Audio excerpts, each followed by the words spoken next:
Good morning, everyone. You will be so glad that you came to join us this morning. I've been hearing about this guy from Denny Sanford, the multi-billionaire philanthropist, who you'll hear more about if you don't know that name already. But I've been hearing about Mike Cunningham, Dr. Chancellor Michael Cunningham, literally for years now. And I was beginning to think the guy was a ghost, though. I would see his name, but I could never connect with him until after I finally did have a chance to run up alongside of him and try to run with him for a while and realize this guy is just kicking it. Awesome. So when they said there was a new sheriff in town up at National University in 2013, oh my gosh, then I began to understand why things are so different and why they're having such tremendous impact. So without further ado, Mike, thank you for making time to be with us. It's just, as a leader and as a human being, you are an amazing guy. So let's talk about this. We've got a little bit of your background. Seems like there's a lot of great people that come out of New Jersey. Our in-house attorney is also from New Jersey. They don't live there now, but they did come out. Amazing people. What has you on fire? What lights you up? What has your juices flowing? And we're going to talk about, we're actually going to be doing something very unusual. For the first time, we're going to integrate some slides that tell some of Mike's defining moments.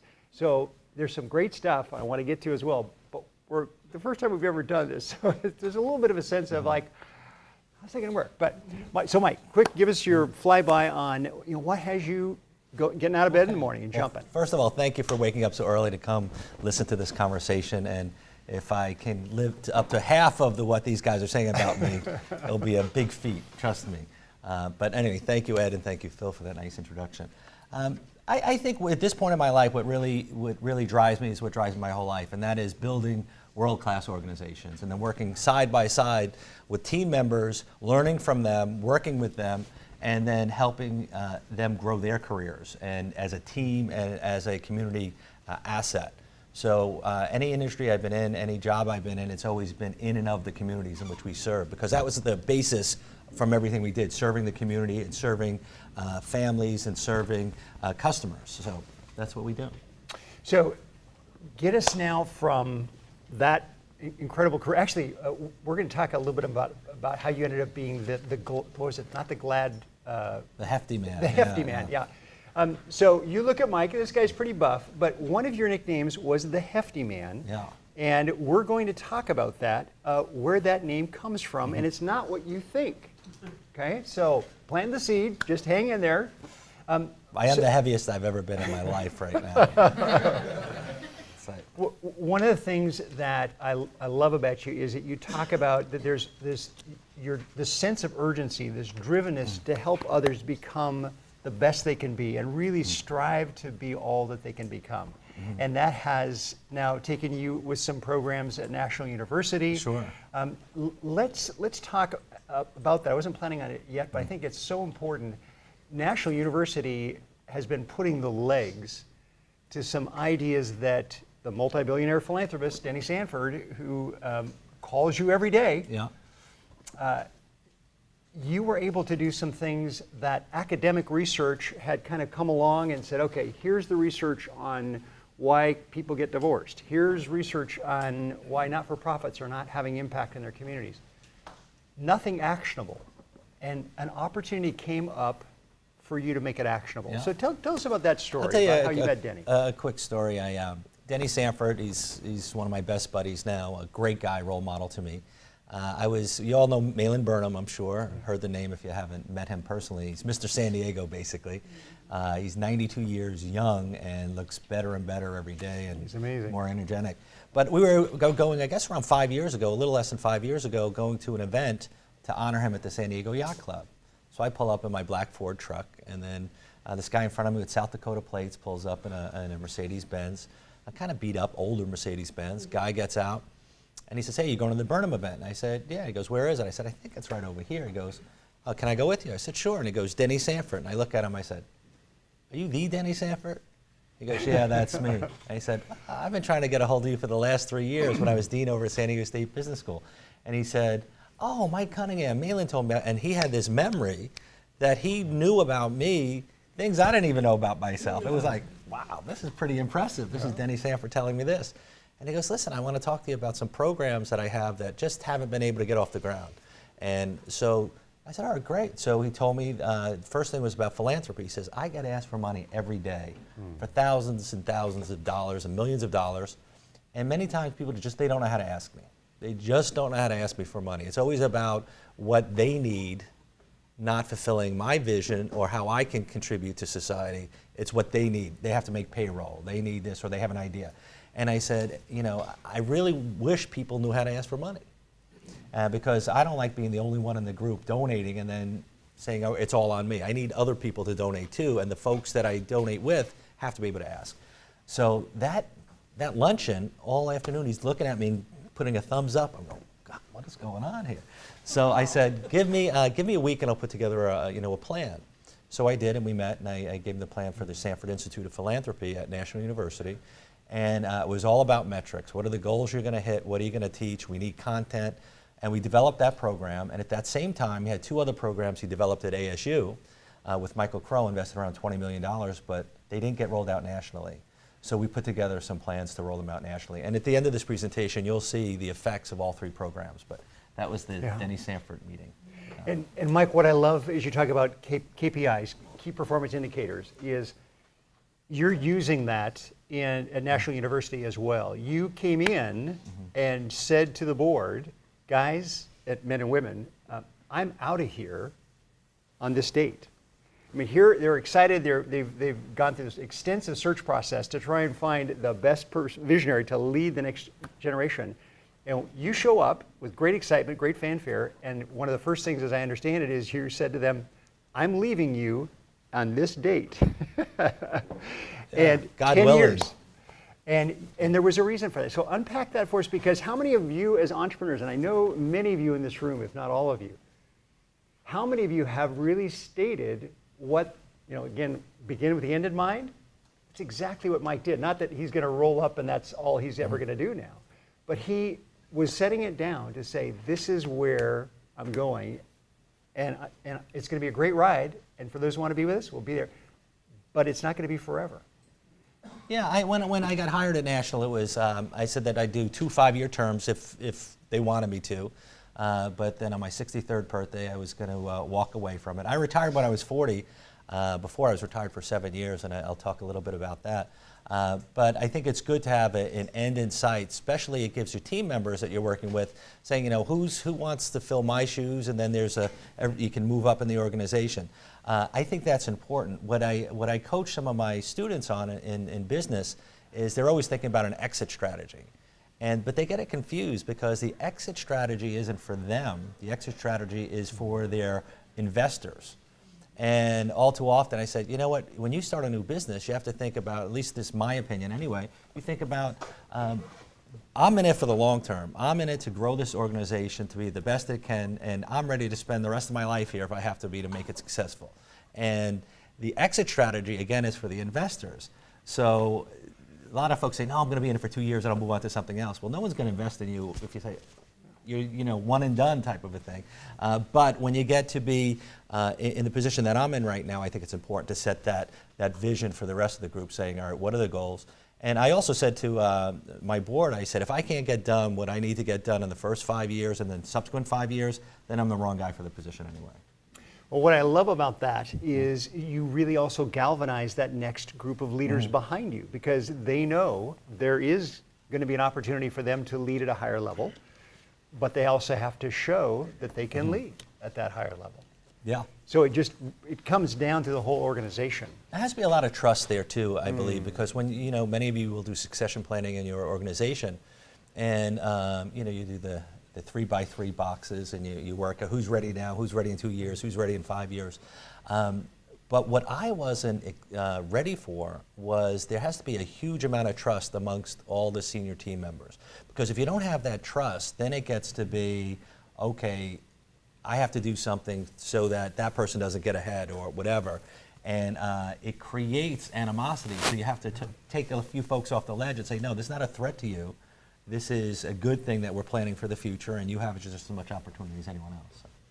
I was in another meeting here at Corporate Alliance 2 days ago and was talking about what we do in our for-profit life. And one of the people there who's only known as in our nonprofit life said, I had no idea what it was you actually do. Many people think that we just do our nonprofit side. But a big part of what we do in our practice at Wealth Legacy Group is in dealing in this succession planning area. And it takes 3 to 5 years to really, in most cases, have a good succession plan, because oftentimes the first couple of folks that you have in that place of succession, they don't work out for whatever reason. It's just not the right fit. Or they get taken by another organization. Yeah, because they are that good. Yeah. Yeah. Well, you've got some wonderful slides that tell some stories about just key moments in your life, really defining moments. At the time, many of us, how many of you actually, at the time you were in now what you might call a defining moment, knew you were in a defining moment? Right then, you just absolutely knew this was a defining moment. There's a few of those. Dear friend Azim Kamisa, when his son was tragically killed, probably did not understand how many millions of kids he would come on to then eventually impact with this message for peace. So that was probably a defining moment for you that you knew at the moment. And especially working with the grandfather of the young man who killed your son, but in establishing this love and incredible ministry and impact. But for most of us, when those key defining moments happen, we don't know it. It's only later when we look back and we realize that was a key defining moment. And so I'm sure with most of us, at most of these events, you wake up that morning not realizing that something tremendous is going to happen in your day, in your life, that could define who you are for the rest of your life, or with those that you will be leading. But when you think about it from that standpoint, how many of us get out of bed that morning and say, Dear God, and go through prayer time, but just saying, I'm excited to see what's going to happen today, because this could be a defining moment in my life today, or for someone else that I'll be impacting with today. So keep my eyes open, my heart alert, and my step quick to be able to be all that I can be to help someone else. So Mike, walk us through this. You've got some great stories, including the wrestling match, which I'm really excited about. But well, I think one thing that I like to talk to students about too is, defining moments are really important, but you have to be prepared for them. So the first part is preparation. You don't know what they're going to be, and many times defining moments are negative moments in your life that you have to turn into positives. So prepare, and that prepares whether you're studying at school, you're learning, you go to sessions like this, but just preparing for them. The second part is recognizing them. Recognizing this is a defining moment in my life. Many times we do it, in hindsight, as RJ said, you look back and say, oh, that was a defining moment. But to recognize it is a skill and a talent that you need to do, especially with young people trying to sort out their life. And the last part is something that we're all guilty of not doing, and that's acting upon them. How many times have you said, oh, I should have done that, I could have done that, and you had that gut feeling, just told you, this is the thing to do, and then time goes by, life gets in the way, something happens, and you just don't act upon them. So most of these things are hindsight that I look back fondly with, thinking these defining moments, but some of them you recognize. So that was me with the tongue out. My mother always used to say I would bite my tongue out, and but I was a high school wrestler. I was a really good high school wrestler, and I was a horrible college wrestler. Right, as I went to the University of Massachusetts, and one of my first real defining moments was we were beating Harvard. We actually only lost 2 matches. I was one of the matches we lost, but that's a whole other story. And so as we're there, and we were in Cambridge, and there was a chant, and I went to UMass, by the way. So we're the public school, and we're there, and all of a sudden it was. It's something like San Diego State and Stanford. If you look at that relationship, that's a relationship that UMass had with Harvard at the time. So we're winning, and all of a sudden a chant started. And it says, you're beating us today, but you'll be working for us tomorrow. Oh. And I literally, the hair on the back of my neck stood up, and I was like, first I was a little indignant about it. I was going, come on, that's not right. And then I said, no, it probably is right. If you have the natural pecking order and you let life just go the way that it normally would go, we'll be working for these guys, and we'll be lucky if we're working 2 or 3 rungs down from these guys. But so at that moment, something said, I have to change this course. I have to do something to make sure that I'm not working for one of these guys. Yeah. Now, mind you, that's kind of like having a chant that's about the first thermodynamic law of thermodynamics or something. But so I got a feeling that they had to chant that a bunch of times from a whole bunch of other losses that they had along the way. But still, the point is well made. Yeah, it was the first time I heard it. So then I figured, well, you know what? I had a very close family. And this is my great-grandfather, my grandfather, my dad. And they were all New York City firemen. I grew up in New York. And so I went home to my dad, and I said, we had break right after that. And I said, Dad, I want to get in business. And, oh, Dad, he goes, Mike, you should be a fireman or a cop, And the whole family ethos, I grew up in an ethos of heroism in my family. These guys were all stories about how they rescued people and all that. And also with civil service, this is back in the 70s, all my uncles would always say this, you draw the S first for security, then you draw the dollar signs through it. Meaning you get a job that's guaranteed, you'll get a pension. That's the way they did it. But I didn't fit into that mold. And plus, they were laying off firemen and policemen in New York for the first time in history, and that was in the 70s when New York was bankrupt. So my dad said, go find a role model in a business that you might be interested in. So that's what I did. A buddy of mine from the high school team's father owned a printing company in New York City, and this guy always had a brand new Lincoln Continental, and that was the car back then. The Lincoln Continental, the Mach 4, the Mach 5, that was it. If you had a Lincoln Continental, you made it. So that's what I did. I went and met this gentleman that owned the company and started asking him for advice on what I should do with the rest of my life. I was a business major at UMass, and so he wound up hiring me. And this gentleman was, what, like 400 pounds? Yeah. He was a second grade. His nickname was Tiny. No. Jim Gibson was his name, and he had a second grade education. Tough guy. Grew up in Brooklyn. Only had one hand. Huge temper, but he was a very hard worker, and he just did whatever it took to actually run a pretty successful business. And at the time, I thought it was like the biggest business. It had 60 employees, and it was a nice printing shop in Manhattan. So I started selling printing for him, and then I'll go right here. So basically, I learned as much as I could. While my senior year in college, I was learning all about the printing industry, graphic communications industry. And by the way, at that time, it's still an analog business. It wasn't a digital business back then. It was an analog business. That's important to note. So I went around and I learned as much as I could. I would study at night. I became almost an expert in printing technology, something that I never thought I'd be interested in. So finally, I get this call. Another defining moment in my life was Bill Conley, a guy from Shearson Lehman Brothers at the time, and it was we did financial printing, equity and fixed income research reports, called me up and said, listen, our printer let us down. You've been telling us for the last 6 months how great your company is. By the way, I haven't sold a business card yet, right?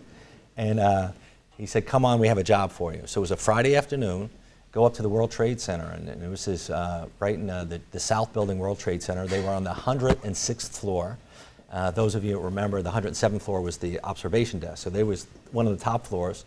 I remember going up there. I had a brown polyester suit on. I was shooting up, and the building was moving. The building was swaying in the wind, and I'm sweating. I'm nervous. I go in, and this guy, Bill Conley, says, "All right, Mike, we have this job.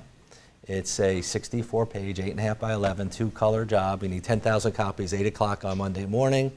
No excuses. Blah blah blah." So I said, okay, we can do that. Yes, we can do that. And then he said, wait a minute. He goes, Bob Pajero, my boss, wants to talk to you. This big guy comes out.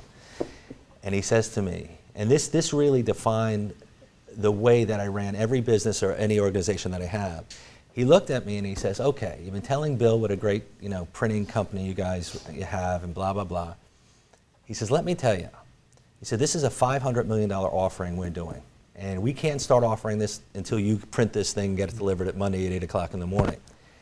If you don't deliver this at 8 o'clock in the morning, there's not a hole deep enough anywhere in the world that you can climb in that I personally I'll find you, I'll climb down that hole, and I'll kill you. That's what he said to me. And I'm thinking to myself, that's not very professional of him. I'm like, what is going on? So I said, all right. So back then we had mechanicals. You guys remember what mechanicals are? All the artwork are on these big 8.5 by 14 boards, and I have them under my arm in 64 pages, divided by 2. That's how many mechanicals I had. So I shoot down, go down the elevator. I'm crossing West Side Highway because right now where all those apartments are was just parking lot for the World Trade Center. And I hear this screeching, And I look, and there's a red Firebird coming towards me, ran the light from the parking garage underneath the Trade Center, hits me in the shins, and I go flying. I have these mechanicals like this, and polyester doesn't do too well on asphalt. So I'm going down, I have these things, and then these two guys were at the Vista Hotel right there, come running over, and they said, hey, listen, we're attorneys. You'll appreciate this one. We're attorneys. The guy ran the stoplight. We have his license plate number. Just lie down. We'll have the ambulance come. You'll be great. All I could think about was Mr. Bergero going, there's not a hole. You're deep enough, right? So I got up. I got in my blue Pinto, and I drove back to the shop, and we got the job, and we delivered 8 o'clock in the morning. Turns out that guy, that Bill Conley that we did the job for, was known on Wall Street as being the top purchasing agent, that anyone that had a tough job, other purchasing agents in Manhattan would call Bill and say, hey, Bill, we got a tough job, who would you use? So that was the reason that I was able to sell around $10 to $11 million a year in printing when I was 22 years old. Now at the time, that was $1 million was $1 million, that was a 10% commission. So I went from not being able to sell anything to 6 months later making over $1 million a year as a printing salesman. I said, this is great. And the whole secret was that you just do what you say you're going to do. You promise that you can do it. Whatever it takes, you do that. And that goes to the Hefty Man story that I used to work. It wasn't my factory, but I used to sell during the day, and I used to stay at the factory at night, and I used to watch every job go off, making sure, taking care of the printing press and getting them solders and whatnot, so they would, because it's all overnight printing. Jobs come at 8 o'clock at night, out the next morning. So I actually lived at the factory, and I used to take showers in a big Hefty bag next to a sink. And that was it, and I did it, and that built up a reputation that allowed me to do that. So things were going really, really well. And then all of a sudden, the father died, the guy I told you about, the son took over the business, and he didn't believe in paying taxes or anything like that. I wasn't a business guy. So next thing you know, they were shutting down the business. And I went kicking and screaming. I went and started my own company.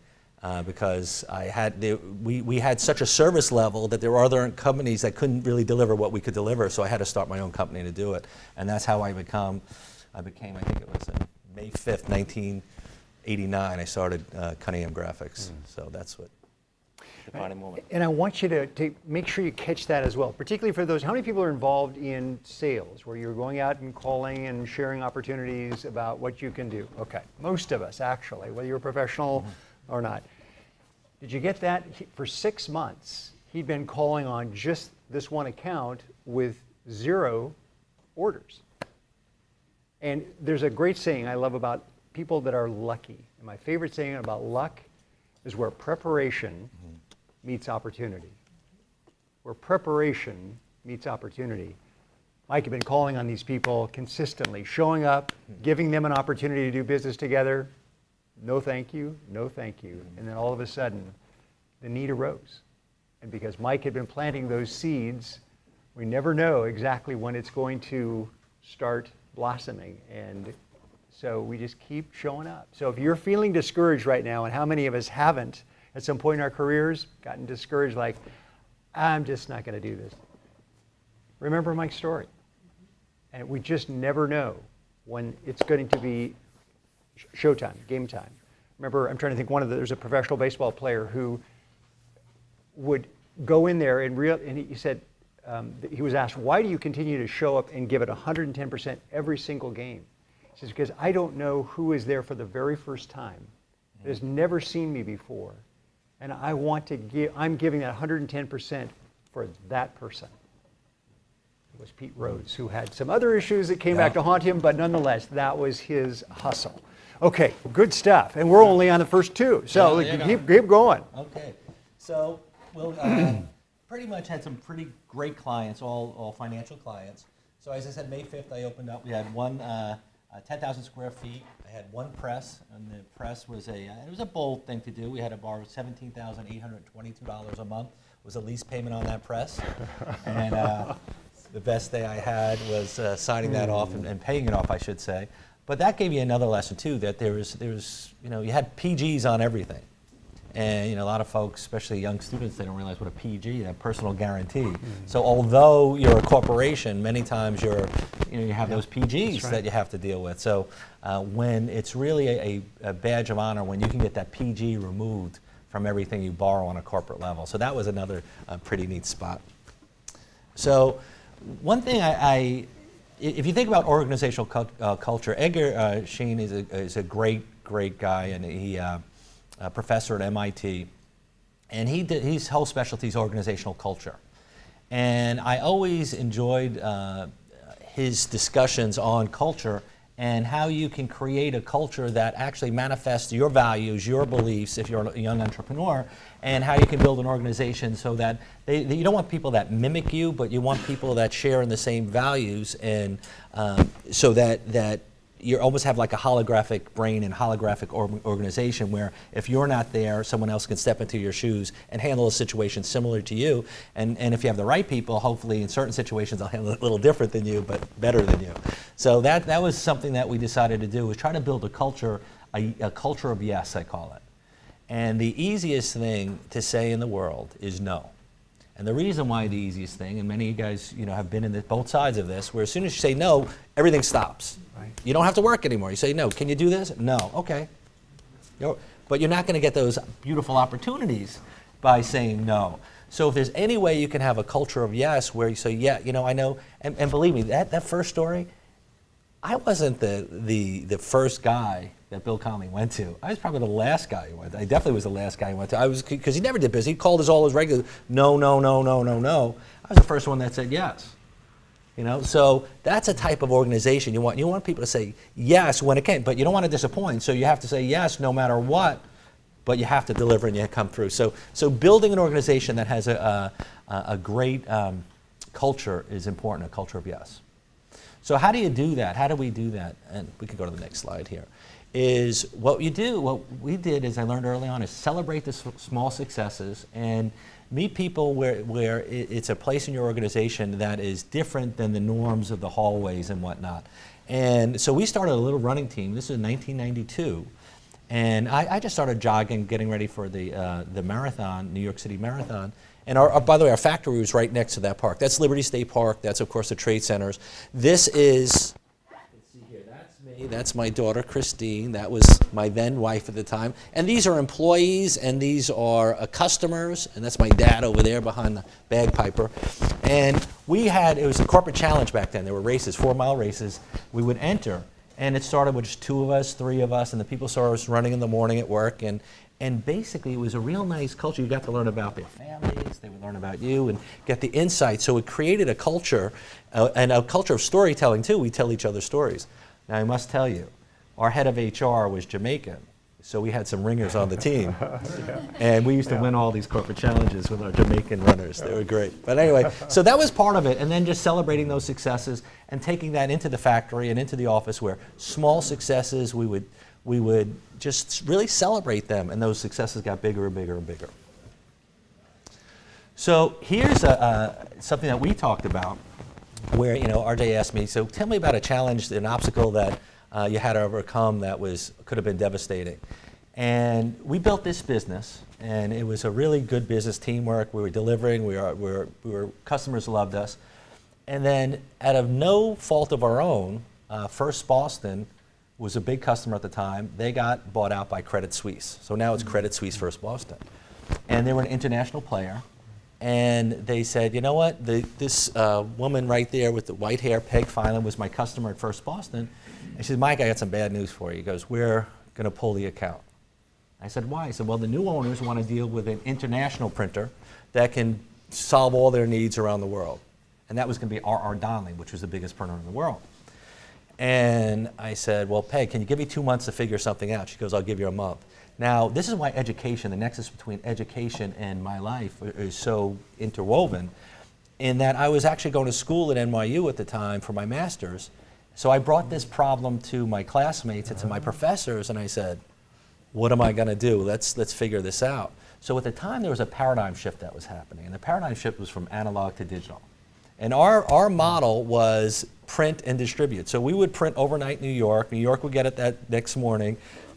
The rest of the U.S. would get it a day later. Toronto would get it a day later. London would get it in 2 days. And Hong Kong, Tokyo, and whatnot would get the reports in 4 days. Okay? So there was a time lag. And there was $1 to print it and $1 to ship it on average. So that was what we did. So what we did is we reinvented it. And we said, you know what, why don't we do something, distribute and print instead of print and distribute, because you had digital technology, so we could distribute. Now, I know now it's no big deal. You're talking, this is way back when, right? So we distributed the digital files and printed locally. But to do that, I got on a plane, I went to Hong Kong, and I went to London, the two other biggest markets. And I met with printers that did what I did in New York City. Now, we were the biggest one because we were in Wall Street, and that's where most of the reports were generated from, but also Hong Kong and London were big. So I met with those folks there that ran the biggest operations there that were similar to mine, and on a handshake, we got together and we said, listen, if we bind together and we have a strategic partnership using technology to satisfy the needs of Credit Suisse, we can make this work. But we have to think alike, we have to use the same paper, we have the same quality control, we answer the phones the same way, the whole thing, and guess what?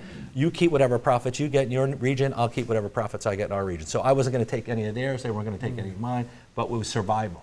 Because we knew that if we lost Credit Suisse, First Boston, to Donnelley, all the other, Merrill Lynch, Goldman Sachs, Prudential, where they could follow. Wall Street and many organizations are like that. Once we have a first mover, the others follow. So these are the guys. This guy's from London, guys from Hong Kong. These are the two partners I had in the US, and this was at my house. We got the account. So that was cool, and we were celebrating there with Peg. So that changed everything, because then we went to be from a mid-sized regional printer to a larger global printer. And that basically allowed us, if you go to the next slide. Well, actually, I was going to say, and as I understand it too, that was what your celebration was, getting new wallpaper. Hey, that was good. That was good wallpaper back in the day. I'm sure it was. Yeah. Okay. Well, now you can go on. That's funny. That was a Claudia. So this was a little just diagram of what I just explained, and we called it the World Research Link, and that was putting a title on an intangible. And then it was funny because it was like customers would say, well, do you have the World Research Link, to our competitors? And they say, what's the World Research Link? That's what we coined this little process that I just explained. So then we can move right on. So that enabled us, that plan that we put together enabled us to be able to take the company public. And the use of funds was, and there were three things on taking the company public that were in vogue at that time. And that was globalization, that was technology, and that was also roll-ups. And basically the roll-ups were, if you were in a highly fragmented market, as we were in the printing industry, you roll up like video stores did with Blockbusters, like Waste Management did with smaller waste management companies. That was part of our plan, to do that in the printing industry. It was highly fragmented. So we wound up to raising around $32 million and went at the top end of the range, $11 to $13. And it was a great time. We sold 51% of the company and to the public. So then we became a public company, and there was if we go to the next slide, please. And then what we used that money, we bought the partners that we had in London and Hong Kong. We bought those folks, and we started buying smaller printing companies around the world to actually have other nodes on our network as far as our distributed print network. So that was actually around this time of the year. This was Chinese New Year. God, it had to be in 2000. 1999, Chinese New Year. A lot of drinking games over there. Okay, we could go forward, please. So then anyway, this was in Jersey City. That was our headquarters. That one was our headquarters in Hong Kong, and this was our headquarters in London. So we actually grew the companies in those areas. So here's a question for you. I mean, you hear this story, well, that was Mike. That was then, that what. But the question is this: where are you facing a challenge that could potentially drive you out of business? And where could that challenge instead, where could it take you? In my office, we have two words that we do not use. We do not use the P word, and they're smiling over there because they know this. Any new person, which by the way, totally random, if you have any concerns at all about where the world is going and millennials and can they really get out of their own way, go hang out with those two over there. Lanisha, who's our newest member of the team, Peter, who we stole from Best Buy from the Geek Squad. Oh my gosh, these two, they're world changers. So, and my wife who found them, yay-hoo. But point of the story is, where are your challenges? And what could it take? And the solution might be just one iteration, one change. In our office, we don't use the P word, problem. Mike in his slide said, from problems to opportunities. Because as soon as somebody uses the word problem, what happens in your brain? Words are powerful. What happens in your brain is all of a sudden it shuts down. So if you are using that word, the problem word, especially if you're an attorney, it's just endemic, in the culture. Instead, eliminate that word, and it should be, we're having an opportunity here, or we're having a challenge, or we have a situation that has occurred, okay? But get rid of the P word.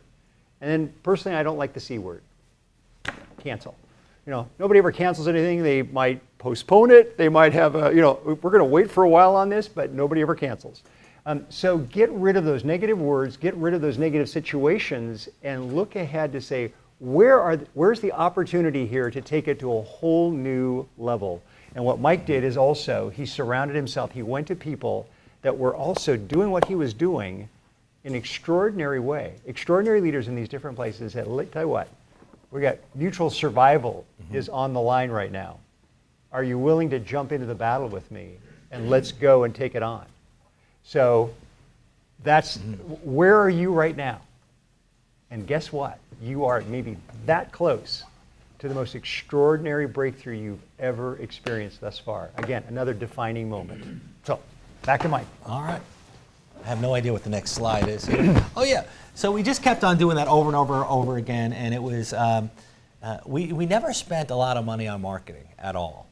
And what we did though was used every opportunity to get nominated for different awards or just put our information up there for different contests or lists or whatnot. And we found out we were starting to win a lot of this stuff because the results, the success of the organization just fed upon itself, and we were able to get some pretty good awards. And the Graphic Arts Monthly, it doesn't have it here, but we were the printing company of the year for around 5 years in a row. So we started making a lot of progress on all this without spending a dime on marketing. But then we were able to market that in itself organically. So that was a little secret for ours. So then here's what happened, and this shows you it's more than serendipity in that at the time, and this was back in 1999, the capital markets were starting to close a little bit. Now, we were a growth company, a public company, growth related, and you need capital to actually go. And you're growing, 25, 30% a year, even though you're making good profitability, you still need access to capital to grow those future revenues. And I saw that the debt market was closing down a little bit for mid-cap companies, small cap and mid-cap. So if you're under $1 billion as a public company market cap, you're considered a small cap company. And they were starting to close down those markets.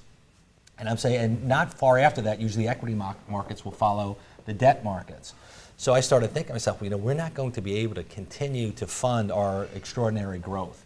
And what happens is a small cap, unless you're growing 20% a year or more, your stock's going to take a big hit, and then you're going to run into other issues. So I started thinking about, okay, I'm going to sell this company, and now's a good time to sell it. So I started putting a book together myself to figure out, how I'm going to sell this company. And then, and this is where serendipity comes in.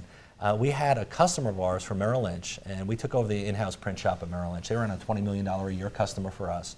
And the gentleman that ran that whole part of the operation was at a Christmas party with a guy from ADP. Guy that ran this big division for ADP. And he says, you know what? He goes, I don't know who you're using for printing, but you should use this Cunningham graphics. They're a great organization. We outsourced everything. We saved millions of dollars and great service. So the guy, Rick Daly, who was the head of this thing at ADP, he starts thinking. And they had the brokered services group for ADP. So they did all the proxies and solicitations and distribution for all these public companies. They did that. There was a division of ADP. And then, so I got a call from his assistant the next morning. But now no one knew, not even the folks in my office knew that I was looking to sell. I was putting this book together, and this was Christmas, 2 days before Christmas. I'm in La Quinta with my family, and I got this thing from the guy from ADP saying, would you consider a strategic partnership? And that's code for word for would you sell, strategic partnership. So the next day, that day at night, I told my wife I have to go to New York, and I flew to New York the next day, Christmas Eve. And I met with this gentleman, and he says, listen, we want to buy your company. We have great reviews. My boss says this would be the one-stop shop we're missing. We're doing everything except the printing. You're worldwide. You have the same customers we have. Now this would, close that loop. So that's what we did. We sold out to automatic data processing and became a division of ADP. And that was in 2000. And that was, and here's the interesting part of it. That was in April of 2000. And remember, we were a public company. And then I was so busy in this transition, I got all this money we got, and I just put it in the bank. I didn't even invest it. I know you're going to be upset at me, aren't you? I didn't even invest it. And I put this money in the bank because I promised these guys I was going to do this transition with them, and I worked for them 1 year. I told them 1 year I worked for them. Well, what happened in June of 2000? You had the crash. And it was just serendipitous that I had the money in the bank. It wasn't invested. So that was another, like that was very good fortune, and someone was looking out for me on that one. That's it. So, so then I moved out to San Diego. My brother, Jim Cunningham, some of you might know him as councilman at Poway. He's also a labor attorney. We always used to visit him out here, and so I said to my wife, I said, where do you want to go? We can move anywhere in the world. She said, oh, let's go to San Diego. So that's what we did. So again, catching those thoughts, serendipity. And we're going to come back to the fact that faith has played a role in your life all through your life. And I don't want to lose that as well. But the other part of it is, how many of you have a roadmap in your life to where you know even if there was something that could come along because it's on your list of goals for that year or the next 3 years or the next 5 years.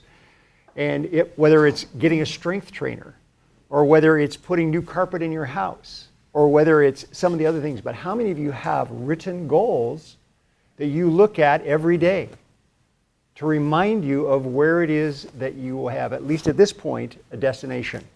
On the back of our brains, every one of us has what's called a reticular activating system. It's a web-shaped group of cells right back here. And as we articulate what it is that we're going for, what our goals are, and Mike, in his case, he had articulated them in his head for sure, and maybe with some of his closest confidants. But preparation met opportunity. Again, that web-shaped, that reticular activating system kicked in. He just happened to meet the right person. But isn't it interesting that when we have things clearly laid out that we're looking ahead towards, that those chance encounters come along, right? So, okay.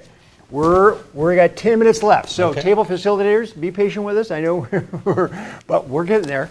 Okay. All right, I'll move through these quick. Can we go to the next slide?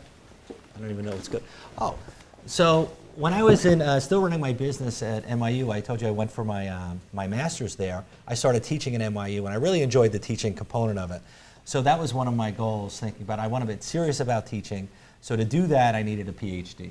So when I retired, I went back to NYU to get my PhD, and I had the most expensive PhD in the world because I was flying back to New York first class every other week to go to school. So that was very, very expensive.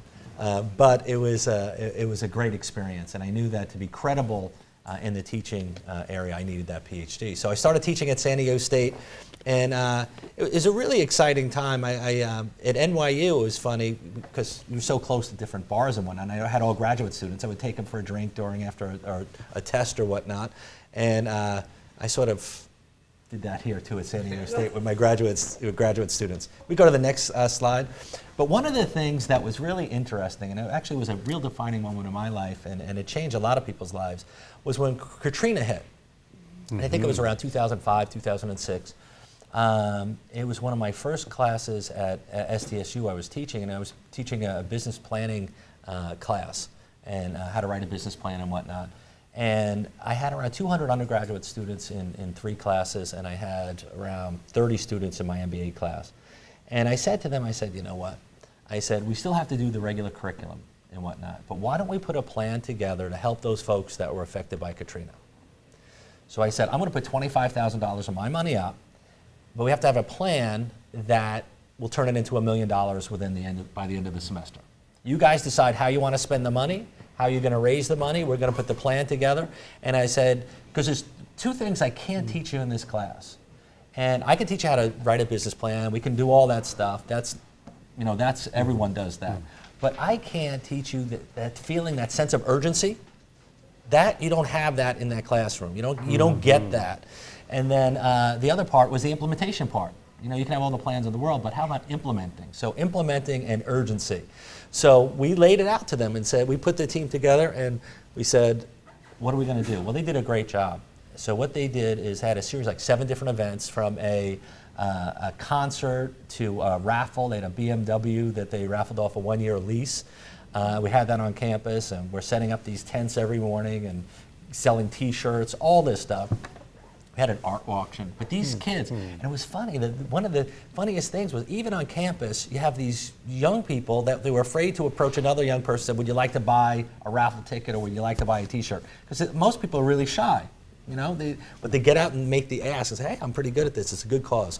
So they raised $780,000. Wow. In 3 months, and we wound up supporting businesses in Baton Rouge that had, and this was the interesting part, they had to show, and the students came up with this, that they employed at least 10 employees or more, and that this money was going to help them stay in business and grow, and they had a plan to make it through. And believe it or not, I spoke around 2 months ago with the woman that was the head of the Baton Rouge Economic Development Corporation back in the time, and I think the success factor was like 95% of those corporations that we funded are still in business today. Terrific. So Wow. that was really a turning point for us. So then there's a short stint. I went back to business for a while, like many of you probably have experienced or heard of. Many times when you sell your company to someone, many times they sell it back to you. And that's what happened with ADP. I got my company back for a year. I took a year and a half off, moved to England with my family. We rebuilt the company again, sold it again. I sold the company 3 times, actually. And then when I came back, the dean position opened up, and I became the dean of San Diego State. And one of the things was trying to build a culture at San Diego State that it would become a little bit of a change agent. And we have a great business school at San Diego State, and I was surprised when I went up there, all the professors were in shorts and flip-flops and flowered shirts and whatnot. And I said, and this caused me a lot of pain, but I said, you know, we're bringing donors in here, we want to really raise the image. You at least have to have a jacket around someplace, or, you know, whatever. So I got all sorts of letters written, you know, you can't tell us what to wear, that. And I said, it's voluntary, but it will help our fundraising efforts and whatnot, because we're bringing people in. And so we started doing that, and then when the money, we celebrated successes, we got money to come in, like Leonard Lavin, you'll see in the next picture, if we go right here. Leonard Lavin came in with a few $1 million. We started the Lavin Entrepreneurship Center at San Diego State. That's Jim Sinegal helping us give the award. That's President Hirschman right next to me at the time. We started celebrating, and they realized the money we were raising, these professors were getting stipends and getting money to help run different programs that they were involved in, and we celebrated that, and that just took off like wildfire, and then we were able to raise a lot more money and do a lot of better things at State. So then basically I was recruited to go over to National, and I never heard of National University while I was at San Diego State. Never heard of National University. I didn't know who they were. No. And I said, I'm not interested. I love my job at San Diego State. It's great. I'm giving back. It's being in and of the community. And the chancellor at the time, Dr. Lee, said, come over, just talk to us. So I talked to him, and then when I saw the organization and I saw the clients, the students that they had, which were mostly first generation, average age 33, 34 years old, life got in the way, smart folks, many of them veterans, single moms, single dads. They want to move, you know, increase their station in life. And our format, which is 1 class per month, it's online for 60% of the courses we have. All the courses are online, but 60% of our students are online. 28 campuses up and down the state. Great endowment, we support our students, student-facing. I said, hey, why not? So now I'm at it again. I've been here almost 5 years now, trying to recreate the culture at National University that is one that is, the whole purpose is to create that exceptional student experience and pretty much change the economies in which we serve, one graduate at a time, by people knowing what our deliverables are and saying, if you hire someone from National University, this is what you can expect, this is how they're going to be additive, and your organization is going to be impacted favorably by hiring one of our graduates. So that's what I'm doing now. Well, I know we've been interacting, Peter. Was it Chris over at NU that we were kind of interacting with? And Chris had sent out an email I said, well, just out of curiosity, how many people are receiving that email? It's over 20,000 people. I thought, my gosh, they're just touching so many lives here in San Diego and beyond. I mean, that's extraordinary, and it's accelerating. That's the beauty. It's exciting. We have 150,000 alumni, and not just national. We also have, I'm the chancellor of the system, so we have City University of Seattle.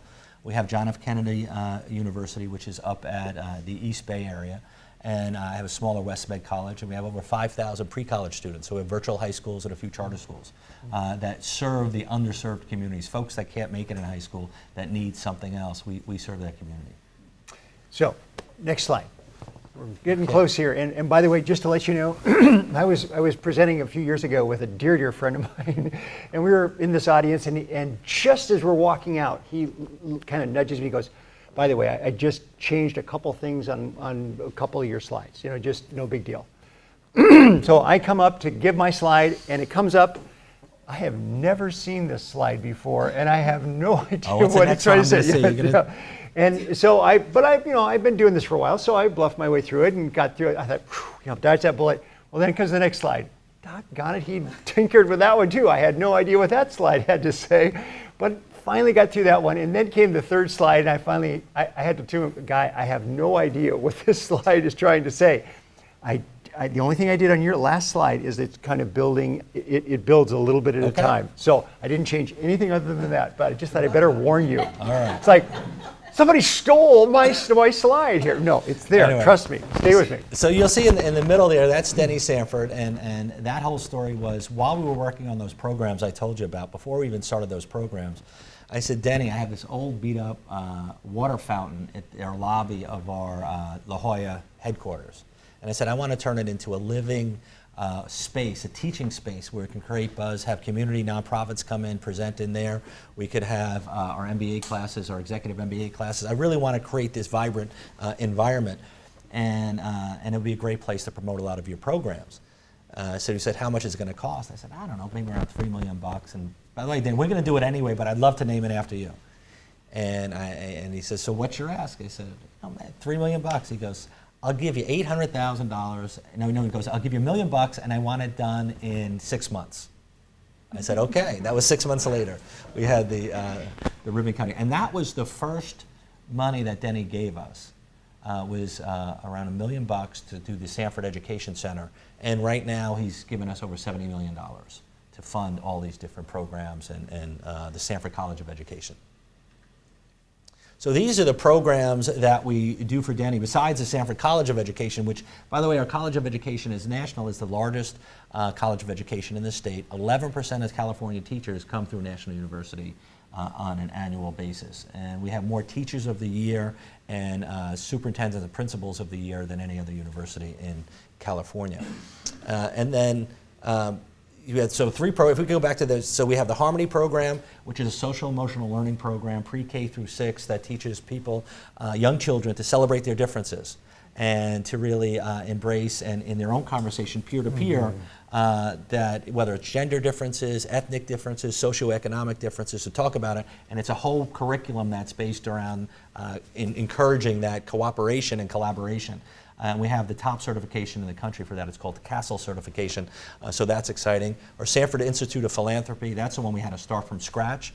Right now we have over 86 modules right now on everything from the art of the ask to social media to marketing. It's all, we have a fundraising academy that we're in our 4th cohort right now. So we do that. And then we have the Inspire program, which actually teaches pre-service and in-service teachers how to be inspirational in their classroom and be that impactful teacher that they can be. So if we go to the next slide, we can see this is the efficacy of and where we're at of just the Harmony program. We were able to take that, if you would put this in dollar terms, we're probably right now around a $40 million startup for the Sanford programs, as far as the people we employ and the impact we have. So in Harmony, We've impacted over 1 million students already. We're in New York City school districts, we're in LA school districts, we're in many of the schools in San Diego, but Cindy Martin we're working with very closely with. She's tough to get it in there, bless you. And then we're in over 44,000 classrooms with the Harmony program. It's really a wonderful program. And if you see on the next slide, I think I've taken that one out, but it shows that test scores for these students that are going through this program have increased. Bullying has gone down significantly. School not liking has gone up. And all of the cooperation is going up. And what's happening, the teachers are coming back and saying, you know what, you got to be in it to win it. They are spending so much less time with disruptions in the classroom that they can actually teach and learn versus these disruptions. Think about what's happened in Florida with the shooting and whatnot. These are the programs that can affect generations from now, students getting along better. You know, the genesis for this program, by the way, was Denny. He wanted to decrease the divorce rate in the United States. And if you think about it right now, all the solutions that we have are reactive, not proactive. You know, you go to counseling sessions and whatnot, and believe me, I've been there, I know. You go through that, well, many times that train has already left the station. If you ingrain these principles of cooperations, understanding, early on, it gravitates into the family life, into their future. So that was the huge, you know, bodacious goal that Denny had, and when we were really helping him through that. Yeah, very exciting. I mean, Denny has said, you know, it hasn't worked so well for me in terms of staying married, but I want to make a difference in the lives of kids, starting from the ground up. And what a tremendous program. Shannon, that's the program you're with, right? Shannon's half the reason that we got all these numbers. That's it. So, Yahoo, way to go. Okay. How do you like the culture there and the whole Harmony team and an amazing culture? Yeah, I now actually work for all 3 of the Stanford programs, but every single one of them have such individual value, and just the culture's great there. Yeah. And if you look at it, it's a huge distribution network now. So we're in all these schools around the country. We partner with other universities all around the country. So now when we have new products that we can push through this distribution channel, it turns on a dime. Phil, I asked you the question, Mike, because you've got this wonderful background of just experience. And so I asked you, what have been some of the best lessons you've learned in life? What's some of the advice that you give? So Phil, could you advance? Let's get to the last slide and keep going. Sorry. There we go. Okay. Yep, that's for you. All right. Yep. I guess it. All right. No, See, I've seen this before. But these are really some things that from my early days as a printing salesman all the way through what I do right now as chancellor of the university, these are some of the things that are built into our organizational culture. And this is how I live my life, and this is how a lot of the folks in the organizations. And the first thing is thinking big. So, you know, everything you got to think, is it scalable? Is it scalable? So we have what needs analysis on everything we do. I've changed this one, by the way. I say eat what you kill. That's the salesman mentality, that if I used to look at things, if I wanted to buy a car when I was a salesperson, or if that car is $30,000, I have to sell $300,000 worth of printing to afford that car. That's just the way my mind works. And that saying, okay, what is the return on investment for whatever action that I do? In university life now, I call it eat what you grow. It goes over a little bit better. Of course, you have to add value. Another thing in any organization I'm with, if folks have to really get ingrained and buy into, it's not the big brother spending all this money. If it was your money, what would you do? And that's a simple rule that really makes sure that everyone's on a keel, a level keel, saying, you know what, spend the organization's money as it was your own. This one we talked about, just doing what you say you're going to do. You know, I had a wonderful opportunity to interview Oprah Winfrey around a year ago with the Sanford Education Center. And this is a little bit taken from, doing what you say you're going to do. She says just showing up is half of the battle. That's a big thing she has. And saying that, she said that really is interesting, and I think it ties all this together. She says nothing is wasted. Even the bad stuff that happens in your life, you draw from that bad stuff, and your future you is an amalgamation of your bad stuff, your good stuff, your family, your values, and it all comes together. Being prepared, we talked about hard, control your destiny. One of the things that I think I differ than a lot of the university professors and entrepreneurship programs is everyone says failure is okay. It's okay, you gotta fail a bunch of times. I remember I was talking to a university president, and he says, Mike, you have any good recommendations for a good business dean? I want to find someone that's failed a lot. And this is a true story. And failure is a byproduct of trying, and I agree with that. And there are times you're going to fail. There's no question. But if you have it in your mind, almost like RJ was saying before, certain words that he doesn't use, I don't use the F word. He doesn't use the P and the C word. I don't use the F word. Because once you start using the F word, it can lead, it's okay. It's okay. Hey, we all understand. You try hard, it's a risk, the odds are against you, you might fail. But if you start thinking failure and it's okay, especially if you're using other people's money, that's not okay in my mind. So anyway, that's a little bit of a difference. And the urgency we talked about, but the last two things I think are probably the most important. And that was the empathetic side. Remember the story about Bill Conley and all that, Bob Pajero and all that?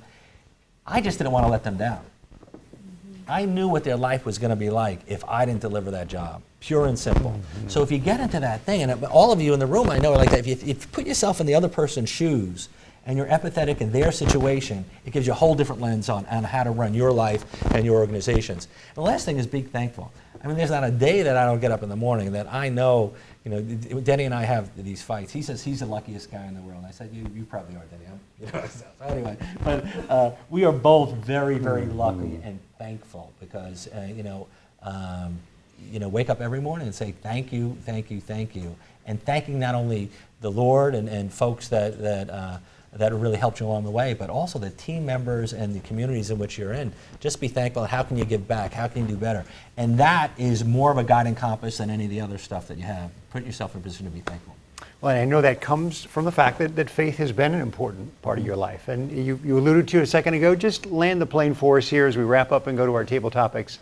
What has that role played in you in terms of bringing that together with all the things you've had going on? Well, you know what, I think, and it's evolved over the years. I'm a Roman Catholic, and I used to go to church every week, and I don't every day, but there's every day, not every week, but there's not a day, as I said, that I don't come by and I'm thankful. And there's a difference that I noticed in my life with my spirituality is that I used to do a lot of praying when I wanted something, or I was in a bind. Like all those situations that could have been life-changing moments, I'd be on my hands and knees, I'd go to church, I'd say, please, Lord, help me out, blah, blah, blah, blah, blah. As the saying goes, there's never an atheist in a foxhole. Yeah, exactly. Right, yeah. And bullets are flying, okay, there's got to be a God somewhere. And then it started turning. I was saying, that's not really fair. And that's not the way it should be. I mean, you want to be there, you want to be able to ask, but you also have to have that thankful part. And thanking every day, thanking. And then when you're asked, this is my own belief. I'm not preaching to anybody. I'm just saying. But then when you do make those asks, you're not thankful because you want those asks to be rewarded. It just happens that way. So I've changed. I've evolved over my life. Instead of being just going in need, I go more in thanks. Well, one of the things I love about that is God has made us as a vessel. And again, we're all shaped as a God-shaped vessel. And I have found that when I have a spirit of thankfulness and truly just looking at the things that I give thanks for, there's no room for self-pity. There's no room for anger. There's no room for a lot of the negatives. And so, and the opposite is true as well. If we're focused on what's wrong and why this won't work, guess what? There's not room for thankfulness. There's not room for gratefulness as well. So it's one of those things. And I remember, and I'll close with this because we're way over time, but isn't this great? Isn't this been fun? Ken Blanchard, who's one of my mentors, said, RJ, what would you have the next day if all you had left was the things you gave thanks for today? If you were just giving thanks for those things today, for my wife, for my friends, for our business, for our clients, what would I have tomorrow if I only had tomorrow what I gave thanks for today? And I just leave that with you as well. Not that we have to make this performance-based, but I thought that really changed a lot of my prayer, and I spend a lot more time now just every day thinking and saying, Lord, thank you for this and this and this. And I'm thankful for Chancellor Mike Cunningham to come with his, obviously a lot of stuff on his plate, to come and spend this time with us. Mike, it's just terrific. Thank you for having me. I appreciate it. Thank you. I hope I didn't bore you guys today. So.